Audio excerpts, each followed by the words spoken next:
What's up, guys? This is Helium Lemon 15, and welcome back to Endless Ocean Blue World. My computer battery is low. That's good. Today is still August 2nd, and we're having some fun exploring Valka Castle and doing various things. I don't know. So yeah, last episode I was just like, hey, these are just actually, yeah, might just lump these together as one episode because I'm calling them 40A and 40B. So earlier in this episode, I don't know, that's weird. But yeah, I was just kind of talking about how this is the part of the game where we're just kind of making progress, and the gameplay is not really as exciting from this point on. Although just the feeling of kind of progressing through the side quests, that's kind of exciting. We're gonna call Nancy and force her to look at some of the treasure that we've collected. She's gonna try to bait us with some diving equipment, and I'm not sure when I'm gonna buy that because I'm trying to raise money and not spend money, or grind for money, or yeah. But anyway, I don't know. I've got a large box. That's always exciting. Large boxes are pretty exciting. You can put your all your hidden wares inside of those, and mannequin. I don't like that one. Chinese painting. That's kind of nice. Rural scene. I don't know why a rural scene is so valuable, but it's the rural scene. It's good. Yeah. I'm gonna have to make sure I look for the rest of the treasures in the game. That's gonna be fun. And that'll give me a head start on raising the money necessary for opening the Cavern of the Gods back up. Anyway, oh, we haven't taken care of that one side quest yet, have we? I like the orange juice on the table. That's nice. And then like the eaten up sandwich.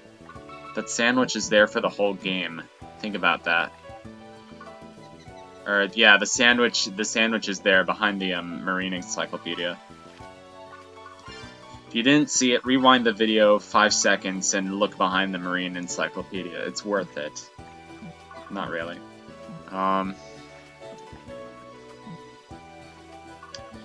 really don't know what to talk about in this episode, and I know I used to make like little. Oh, Gigi gave me a title. That was nice. I think Oceana's gonna give me a title for completing whatever maps I was able to complete. Honorary mentor. Aw, thanks. I'm not even sure what that title is for. Oh, I finished the Cortica River upstream map, but I think that's in a later episode. What maps can I Yeah, I think I'm gonna finish the Zahab region map at some point. I think that's gonna be good. We're gonna go back to Gautama Atoll because it's the most basic area of the game. And I think we're just gonna look for fish and look for that one sea slug that we're supposed to take a picture of. And, ooh. Okay, this harp music reminds me of another game that has pretty harp music, and that's Braid. And, Braid was on my, Braid was on my Steam wishlist, and I saw that Braid was on sale for like, I think it was 60% off. So it was on so the price was what's it called? The discounted price was $4.50 something, and I was like, darn, that's good for like a $15 game. And another game called Tadpole Treble that I had been looking forward to for a while, and that one of my friends had wanted me to play. It's like a $5 game, and it was a discounted price for like $2, and I was like, darn, that's pretty good. And then I ended up not buying them because I figured I need to have some restraint on myself, and like I've bought like a lot of games on Steam that I haven't even played yet, and I'm already I have so many games lying around at home that I don't even have time for, and it's just kind of makes me feel really guilty. So it's not that I don't want to buy video games in the future, but I might have to just straight up stop buying video games at some point, or at least just have like a lot of restraints on when I buy them and what I buy. Because every time something pops up on sale on Steam, I'm gonna get it, and that's gonna be a problem. Like, I don't know. So anyway, I know they're... Oh, Humphead Wrasse. Don't forget to be nice to them. Yeah, fish have personalities too, I guess. So, yeah, that's one thing that makes fish different. Fish and I different. Is fish have personalities? No, I don't know. Banded hound shark. Oh, look at him go! Yay! We're done here.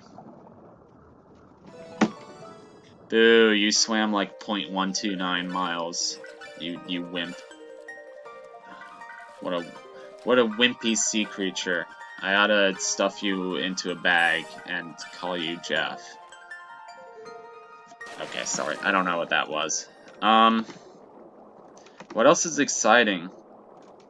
I know I'm gonna keep talking about Zelda Breath of the Wild. Ooh, I've been having fun playing Donkey Kong Country 3, although I haven't gotten that game out in like a month by now. But that game is a cool game. And I like how at this point I have Donkey Kong Country 1 and 3, but I don't have 2. Which is kind of funny because I actually, I'm practically in love with the soundtrack of 2. But, 1 and 3 also have killer soundtracks, but I'm in love with the soundtrack of Donkey Kong Country 2. I was watching one of those videos, on YouTube. They take, the original samples of the game, and then, combine them with the, the music data, I guess kind of like the MIDI or something, and they have these versions of the songs on the Donkey Kong Country 2 soundtrack that are uncompressed. If you were to have a studio version of the soundtrack, and you compare them to the songs as they appear on the game, and it makes a huge difference. Oh my gosh, it's beautiful. Anyway, so I love all those little things. I love there's a guy on YouTube, PPF, aka Poop Poop Fart, that does a lot of really good video game covers, basically using acoustic instruments or instruments around his house, but he uses guitars, keyboards, flutes. He did a version of oh, I'm gonna get them mixed up. He did a version of, I think it was either Mining Melancholy or Hothead Bop, or both, but he used all kind. I think Mining Melancholy was the one that used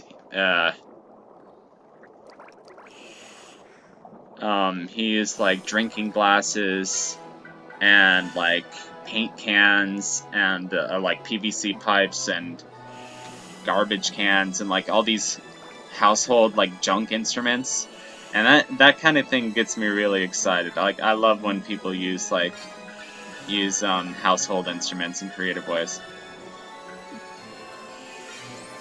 So yeah, I love whales. Look at us. We're learning about so many different species of fish.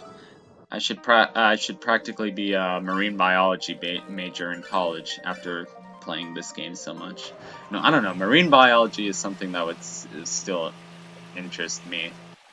I'm just at the point where I'm studying something else, something not related to marine biology at all, and I'm doing it at a very serious level in college. So whatever. But yeah, when I was a kid, I would love to be a scuba diver, you know? So, that's just me, and now look at me. My dreams are all crushed. But at least I can have some semblance of a dream and play Endless Ocean Blue World and pretend that I'm the great Jacques Cousteau of my generation. Or, right? Jacques Cousteau is the aquatic filmmaker, whatever. So, give Gene Eric the photo for this request. So I'm gonna show you this picture my orange sea slug because it's great. And you better like it. Photo requests in this game are actually pretty hard. Like, they're pretty annoying. But I'll show you those at some point. I don't think... Have we done a guided tour? I think we might have done like one in this whole playthrough. But anyway, that's almost the end of this episode. Oh yes, in the next episode we're gonna look at the dolphin training and see how that works. But until then, I hope you guys enjoyed this episode, and I'll see you on the next episode of Endless Ocean Blue World. Goodbye.